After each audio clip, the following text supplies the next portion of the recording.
Horror फिल्मों की loyal audience हमेशा से रही है। ये वाक्य जितना सच है उतना ही ये फैक्ट भी काबिले गौर है कि हिंदी सिनेमा में अच्छा हॉरर रेयरली ही बना है। कभी किसी राम गोपाल वर्मा ने रात बना दी, कभी कोई तुम्बाड़, कभी कोई बुलबुल, यूं इक्का दुक्का फिल्में ही हमारे पल्ले पड़ी। खून जमा देने वाली हॉरर फिल्मों के लिए हमें अक्सर हॉलीवुड की तरफ देखना पड़ता है। The Conjuring, hereditary, the other, smile जैसी फिल्मों के लिए हम लोग तरसते ही रहते हैं अक्सर। इसलिए जब कोई मेन स्ट्रीम कलाकारों के साथ विशुद्ध हॉरर फिल्म बनाता है तो हम सब उम्मीद के खिलाफ उम्मीद करने लगते हैं कि शायद इस बार कुछ बढ़िया मिल जाए।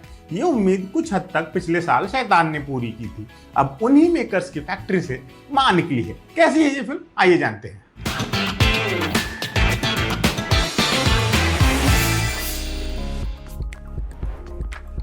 ये कहानी है अंबिका दास गुप्ता और उसकी बेटी श्वेता की। अंबिका के पति का बंगाल के चंद्रपुर में पुश्तैनी मकान है, लेकिन वो परिवार से नाता तोड़कर अपनी बीवी बच्चों के साथ स्थायी तौर पर शहर में सेटल्ड है। लेकिन फिर उसे एक मजबूरी में घर जाना पड़ता है और फिर वो कभी वापस नहीं लौटता। हवेली या बाड़ी को बेच देने के इरादे से अंबिका श्वेता के साथ चंद्रपुर आती है।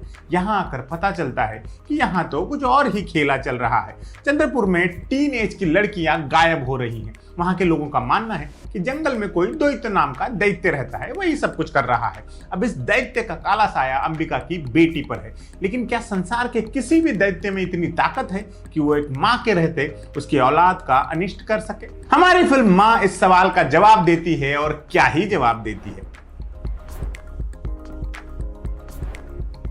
मां में आपको हर वो बात मिलेगी जिसे इंडियन हॉरर फिल्मों का संविधान लिखने वालों ने इसके लिए जरूरी समझा था। ऐसी फिल्मों की स्क्रिप्ट नहीं होती, रेसिपी होती है। यहाँ के भूत पॉइंट पर आने में बहुत ज्यादा टाइम लेते हैं। उससे पहले वो आपको छज्जों से, खिड़कियों से, पेड़ों के पीछे से झांक झांक कर देखेंगे। हर उस जगह जंप स्केयर आएगा जहां भी आप उसकी उम्मीद करोगे। एक ऐसा किरदार जरूर होगा जो देखने में मेंटली डिस्टर्ब लगेगा, लेकिन वही होगा जिसे सारे झमेले का मतलब पता होगा और जो इससे निपटने का नुस्खा भी जानता होगा।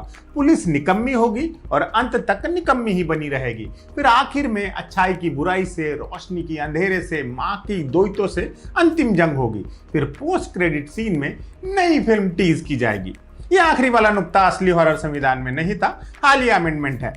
बहरहाल माँ इतनी प्रेडिक्टेबल फिल्म है कि इसे देखने के बाद आपका अपने आप पर विश्वास बढ़ जाता है, क्योंकि आप इसके हर सीन में बता सकते हैं कि आगे क्या होने वाला है। यहाँ तक कि कौन से सीन में तेज म्यूजिक के साथ जंप स्केयर आने वाला है ये भी बता सकते हैं। इसकी स्क्रिप्ट के कमजोर होने का इससे बड़ा सबूत और क्या होगा कि जिस एक किरदार पर आपको फिल्म की शुरुआत में शक होता है वही असली विलन निकलता है। कुल मिलाकर ना भूत चौंकाते हैं ना स्क्रिप्ट।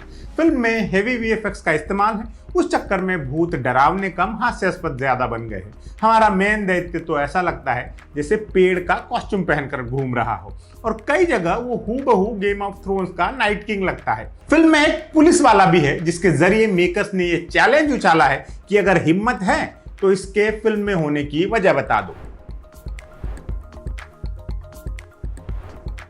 ये फिल्म पूरी तरह से काजोल के भरोसे है। उनकी परफॉर्मेंस इस भरोसे की लाज रखने की भरपूर कोशिश करती है, लेकिन कमजोर स्क्रिप्ट ने उनके लिए ज्यादा गुंजाइश नहीं रखी है। क्लाइमैक्स में और प्री क्लाइमैक्स में उन्होंने दी काजोल बनने का पूरा प्रयास किया है, लेकिन बेतुके डायलॉग्स और अटपटे लिखे गए सीन्स उन्हें लेट डाउन करते हैं। नतीजा ये रहता है कि पूरी मेहनत से कोरियोग्राफ किए गए सीन्स भी इम्पैक्ट डालने में नाकाम रहते हैं। रोनित रॉय का स्पार्क एक दो जगह दिखता है बस। काजोल की बेटी श्वेता के रोल में हेरेन शर्मा का काम ठीक ठाक है। इंद्रनील सेन गुप्ता, दिव्येंदु भट्टाचार्य और बाकी एक्टर्स अपनी मौजूदगी दर्ज करवाने लायक काम कर गए हैं।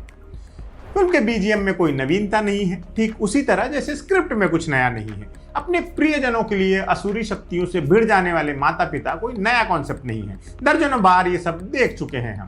काजोल और प्रोड्यूसर अजय देवगन से हमें ये उम्मीद थी कि वो कहानी में ना सही लेकिन ट्रीटमेंट में तो कुछ नया परोसेंगे। शैतान के बाद इसकी उम्मीद और बढ़ गई थी, लेकिन ऐसा होता नहीं है। फिल्म की कहानी में कई सारे झोल है और बिखरे हुए सिरे हैं। कुछ कुछ जगह तो प्लॉट कंफ्यूजिंग हो जाता है। फिल्म खत्म होने के बाद मुझे एक ऐसी ही कंफ्यूज दर्शक मिली थी जो मुझसे फिल्म के क्लाइमैक्स का एक सीन समझना चाह रही थी। तो बेसिकली काजोल के हॉरर यूनिवर्स में पड़े पहले कदम को यादगार बनाने की कोशिश में थोड़ी कमी रह गई है। आप बहुत ज्यादा बड़े वाले काजोल फैन हैं तभी सिनेमा हॉल जाइए, वरना ओटीटी पर आने का वेट कर सकते हैं।